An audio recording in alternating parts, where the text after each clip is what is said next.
क्या आप में मर्दानगी नहीं है? 126 गांव तो ऐसे बर्बाद हो जाएंगे।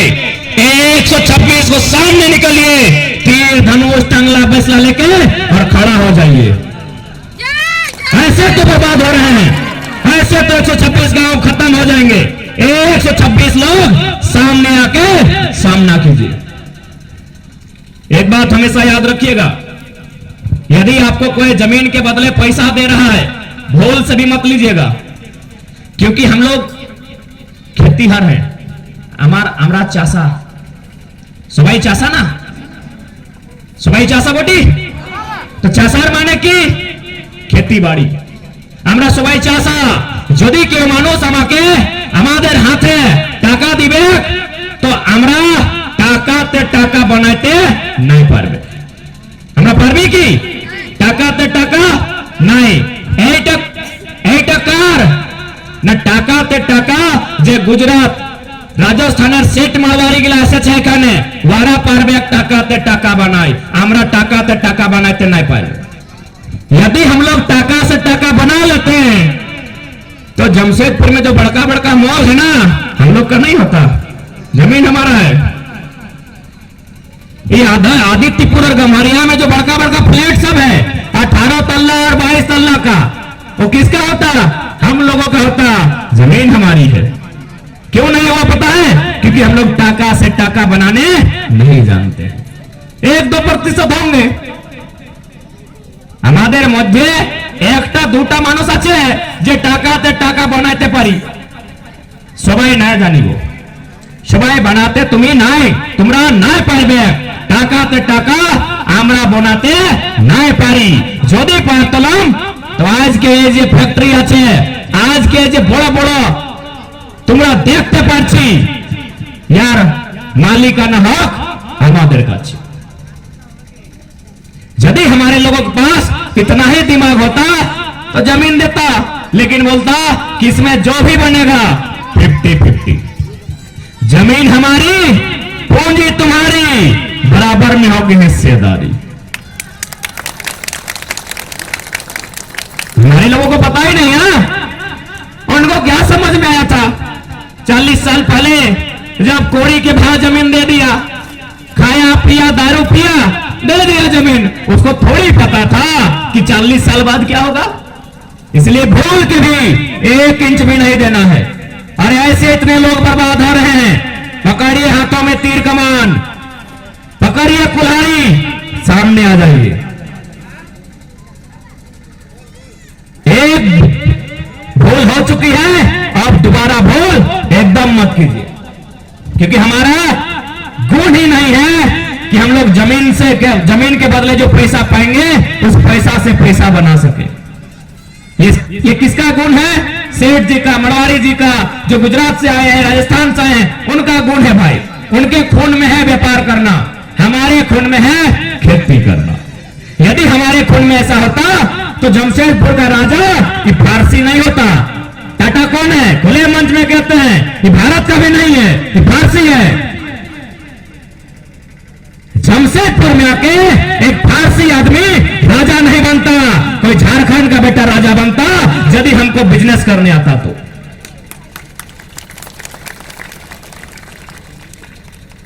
एक फारसी आके यहां ट्रिलियन मैन बन गया और हम लोग पीढ़ी दर पीढ़ी बर्बाद हो गए। इसलिए हाँ, ये बात भी आपको मानना होगा कि थोड़ा समय के साथ चलना होगा। इसीलिए अब जमीन है, यदि उसमें पानी नहीं आया है, आप छोटा मोटा बिजनेस करें, जो भी करना है, क्योंकि आपको अभी थोड़ा छोटा मोटा बिजनेस करना होगा, क्योंकि जमाने के साथ आपको चलना होगा। लेकिन एक बात हमेशा याद रखिएगा, जमीन किसी भी हाल में मत छोड़िएगा। धान नहीं हो रहा है, कोई दिक्कत नहीं, वहां खुट्टा गाड़ दीजिए, चौप सिंगाड़ा पकौड़ी बेचिए, क्योंकि समय एक दिन फिर वापस आएगा कि खेती का महत्व होगा। कोरोना बता दिया, कहावत भी है ना कि उत्तम खेती मध्यम बन, नीच चाकरी भेक निदान। सुने हैं कि नहीं आप लोग? तुम्हारा सुने छी ना? उत्तम खेती यानी सबसे बढ़िया खेती, उत्तम खेती मध्यम बन, मध्यम माने बीच बीच में बाण मने बिजनेस व्यापार, निज चाकरी, चाकरी को हम लोग का पुरखा लात मारता था कि नौकर बनेंगे, निज चाकरी भीख निदान, ये भीख मांग के घर चलाते हैं किसी तरह। नौकरी से कितना का पेट भरता है, चाहे नौकरी से जो लोग भी पैसा कमाता है वो खर्चा कहां करता है, जो व्यापार करता है। ध्यान दीजिएगा मेरी बात को, जो लोग नौकरी से पैसा कमाते हैं वो पैसा कहां खर्चा करते हैं, कपड़ा खरीदने में, जूता खरीदने में, सोना खरीदने में। तो वे लोग कौन है, व्यापार लोग। यानी नौकरी करने वाला पैसा अपना देता है व्यापारी को, और व्यापारी का पैसा कहां जाता है, व्यापारी जो करता है कच्चा माल कौन बनाता है, खेती से ही होता है ना, तो अंतिम तो सबसे खेती है ना। व्यापारी यदि कुछ बना रहा है तो उसका मुख्य कारण किसान और मजदूर ही है, कृषि ही है जो सबका पेट भर सकती है, बाकी दुनिया में कोई सबका पेट नहीं भर सकती है। इसलिए आज इस आंदोलन का मतलब है अपने हक अधिकार को जानना, समझना और उसके लिए लड़ना। यदि आज हम लोग लड़ने नहीं जाते हैं तो हमारी बहुत दुर्दशा होगी। ईचा डैम का तो कहानी सुन ली, ये बनने वाला है, एगो डैम बना है चंडिल में, गए हैं आप लोग, तोरा जाए ना वैखाने नौका बिहार नहीं जाए दादी, ठीक है एक बार आप घूम के आइएगा। चंडिल का जो डैम बना है उस डैम को बनने में 116 को गांव बर्बाद हुआ है, 116 गांव, फिर गिनती याद कीजिए, 16 नहीं 116 गांव। सोचिए हमने क्या नहीं दिया, इस झारखंड को बनने में हमने क्या नहीं दिया। कभी निर्मल के सीने में गोली लगती है तो कभी संसद सुनील महतो की हत्या होती है। अरे हमने कितना रक्त बहाया है इस राज्य को बनाने के लिए, इस जमीन जगह खेत खलिहान को बचाने के लिए। और जब इंसान तो छोड़िए, हम लोग हमारी जो पुरखों की धरोहर है खेती जमीन, उसे भी हमने समय समय पर दिया है कि भाई विकास करो।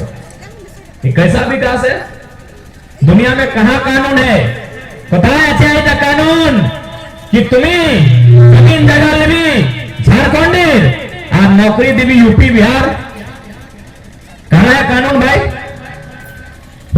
पूरे ब्रह्मांड में कहां है ऐसा कानून कि आप जमीन लेंगे झारखंड के लोगों से और नौकरी देंगे बाहर के लोगों को, कहीं है क्या ऐसा कानून?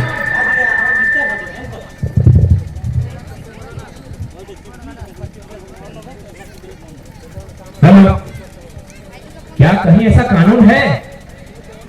तो बताइए ये कैसा विकास है, ये कैसा विकास है आप बताइए। इसलिए आज इस नए झारखंड के निर्माण में आपको संकल्प लेना होगा कि आज आपको अपने घर से, प्रत्येक घर से एक निर्मल, एक बिरसा जैसे वीर को तैयार करना होगा। आज ये समय की मांग है, यदि आज हम लड़ने नहीं जाते हैं तो ये लोग हमें ऐसे ही मारेंगे, लड़ने जाते हैं तो कुछ बचेगा। ये लड़ाई आज हम लोग पिछले साल भर से कर रहे हैं, 1 साल हो गए, आप लोग सुने होंगे, भले आपके गांव हम पहली बार आए हैं, আমি তোমাদের বাড়ি প্রথমবার এসেছি, কিন্তু তোমরা জানছি कि आज के এটা 1 বছর गोटागोटी 1 साल से हम लोग लगातार आंदोलन कर रहे हैं। ये आंदोलन का स्टार्ट हुआ था भाषा से, धनबाद बोकारो जिला सुने नाम, तुम्हारे ওইখানে আপোষ কুটুম আছে কি? নাই, কেউ নাই, কেউ না আছে দাদি? আছে এত জনের কেউ না আছে ধনবাদ बोकारो? আছে দিদি? अच्छा है ना। हाँ तो ये आंदोलनटार आगाज कय खाने थे दादी भाषा नहीं चलबे। वहां जो परीक्षा था जेएसएससी का उसमें मगही और भोजपुरी को शामिल किया गया था। तब धनबाद और बोकारो के लोगों ने विरोध किया कि भैया यहाँ भोजपुरी मगही नहीं चलेगा। इसलिए नहीं चलेगा क्योंकि यहाँ वो बोला नहीं जाता है। यदि कोई बोलता भी है ना उन लोग झारखंड का नहीं है, उन लोग प्रवासी है और भाषा मूलवासी का होता है, प्रवासी का नहीं। इसलिए इस लड़ाई को लड़ा गया क्योंकि हमारे भाषा में कहावत है कि जे मानुषेर भाषा हराए से मानुषेर दिशा हराए। তোমরা শুনেছি যে মানুষের ভাষা हराए से मानुषेर दिशा हराए।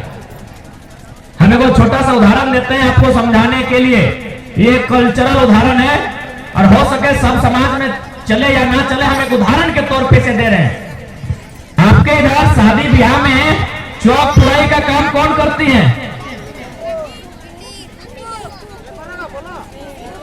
किसी हुआ करती है ना, समझिएगा। तुम्हें जानी ना